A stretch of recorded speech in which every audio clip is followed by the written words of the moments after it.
The trains are cancelled, so I'm having to take the bus. It's not funny at all.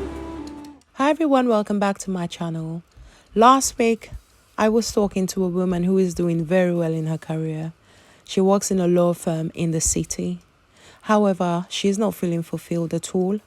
She feels like there is a very negative effect on her family because of her work life. And she said, so how do you successfully juggle work life and family life? I get that question a lot. What I do is I actually look at the effect that my work life is having on my family and the effect that my family life is having on my work life. When I'm at work, I make myself very present at work. When I'm at home, I make myself very present at home. It's not very easy. I've got court cases from Monday to Friday, and I also have court cases the whole of December. And while I'm at home, it's near impossible for me to be 100% at home because I come home on a Friday, I'm tired, and then on the Sunday, I'm getting ready for work for my court cases. So it's not always easy to be present. But when I'm present, I try to be 100% present. So on a Sunday morning, I'm thinking about church. I finish church and then I think about my family. I make sure that everyone is ready for the week and then I get myself ready for the week and then I can rest. It's not always possible because I would normally have like my position statements or bundles to look at and all of that.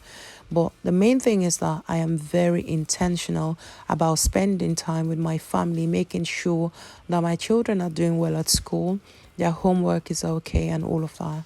For me, I thank God I have a very supporting husband. Without him, I couldn't do this at all. He's got a very demanding job as well. But then we've learned how to, balance our lives in such a way that we're not burning out at the same time. Not that we want to be burning out at all. Some people look at me and think all she does is work, work, work. It might be the same thing they think about you. Oh, she's always studying. He thinks that he's the best. He thinks he's a nerd. Never worry about what other people think about you. Basically, because when you start reaping the fruit of your labor, you would not have these people actually to judge you anymore. Some of them will want to be part of your success stories, and some of them would just never understand. Do not worry about what other people say when you're trying to run your business or to grow your business or just trying to be a present mother or to provide for your children. Be intentional about your time. There is something called scamper. Substitute, combine, adapt, modify, put to other use, eliminate, rearrange. For elimination, it works for me. What can I eliminate altogether? I have 24 hours in a day. Am I going to spend my time on Facebook and Instagram and all these other social media platforms where I do not derive any joy or any benefit? Or am I going to eliminate them? I do not eliminate people, but I eliminate processes. I eliminate attitudes. I eliminate anything that comes to steal my time, and it makes me have enough time to do things that are necessary. So look for things that you can modify. Find ways to adapt. Find ways to combine. Can you combine one activity with another activity so that you save time? Can you substitute? Is there a process or an equipment that you can actually use that makes you speed up the process of whatever it is you're doing?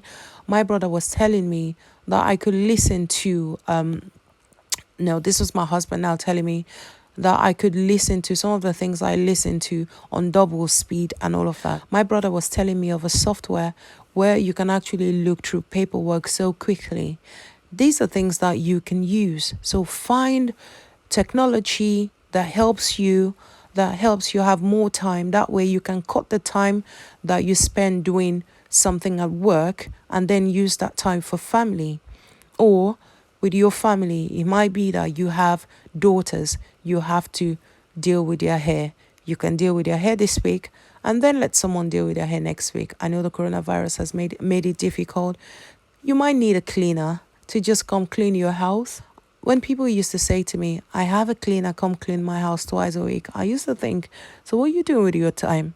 But then Now that I'm so busy, I'm thinking after the coronavirus is over, sometime in our lifetime, I would have more people do more things for me rather than me trying to do everything.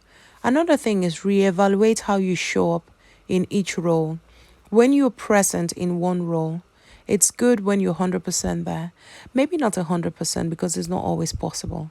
Like this whole week, I'm in court. It's not possible for me to have just family life today, Sunday. But then I can be present every single minute while I'm with my family. So if we're having lunch or I'm talking to my children, I can be present. And then when they go to bed, the other things that I can be doing with my time, or when they're getting ready for school, I can be doing something else with my time. Like now, I'm talking to you. Another thing is combine your work life and your personal life. You would find that that might be possible in the kind of work that you do. Discuss your work with your family. Spend time with your family. I don't mean tell them personal stuff, but you'll be surprised that if you talk to them about what you do, how you spend your time, they can actually give you some tips. And you would also find out how your are doing, or how your spouse is doing, and what they actually think about your job. Put yourself at the top of your priority list. If you burn out, then there will be no job.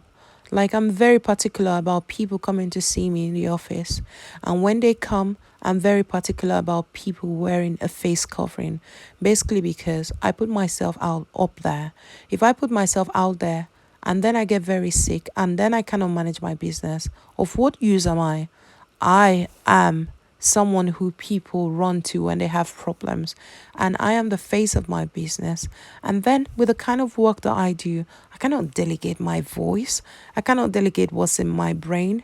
It's very personal, the service that I give. So what do? I make sure that I prioritize myself and that I also prioritize my family, because you can get another job, you can get money, but you don't necessarily get another family.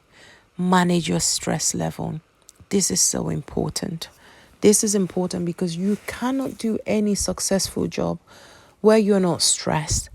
I used to think that people who said they were stressed were not strong. No, I don't think so anymore. When I had my father paying all my bills and my mother making sure that I had everything I needed, I wasn't stressed. I thought I was. Now I understand how it's to be stressed as a solicitor, as a wife, as a mother to 4 children with four very heavy workloads at school. I have my own law firm and I run it, and it's very successful. I put a lot of hard work into what I do. So I need to make sure that my stress levels are down. I drink water. I eat good food. Not always, but I try my best to make sure that my vitamins are in. I also exercise. I've not been very good these days with exercising, but when I exercise, I feel better. I don't need a therapist, basically, because when I take onto the boxing bag, I leave everything there. But most importantly also, I have my faith as a Christian. So I'm able to pray to God for any worries that I have at work or any worries that I have at home. Find a way to marriage now. Find a way to manage your stress levels. Talk about it. You would have people that you can talk about your stress levels to in your profession. If you're a lawyer, or you're thinking about becoming a solicitor, the people you can actually talk to about your stress levels, your regulators will make you have access to these people. You can also talk to your doctor or medical practitioner. Obviously, you're not going to be telling them confidential information, but what I mean is if you're struggling with work or home life, then you need to speak to someone. In all, stay safe, find a balance, and never ever put yourself down when you don't do everything that you need to do, because you should never be at 100%. If you are at 100%, you might be burning out or you're about to burn out. Just do your best. Give your 100%. If you get 100% returns, fine. If you don't, it's fine. Keep going. Don't stop. Won't stop. Delphine, subscribe, like, share, and let me know what you're thinking. Leave a comment. Bye for now.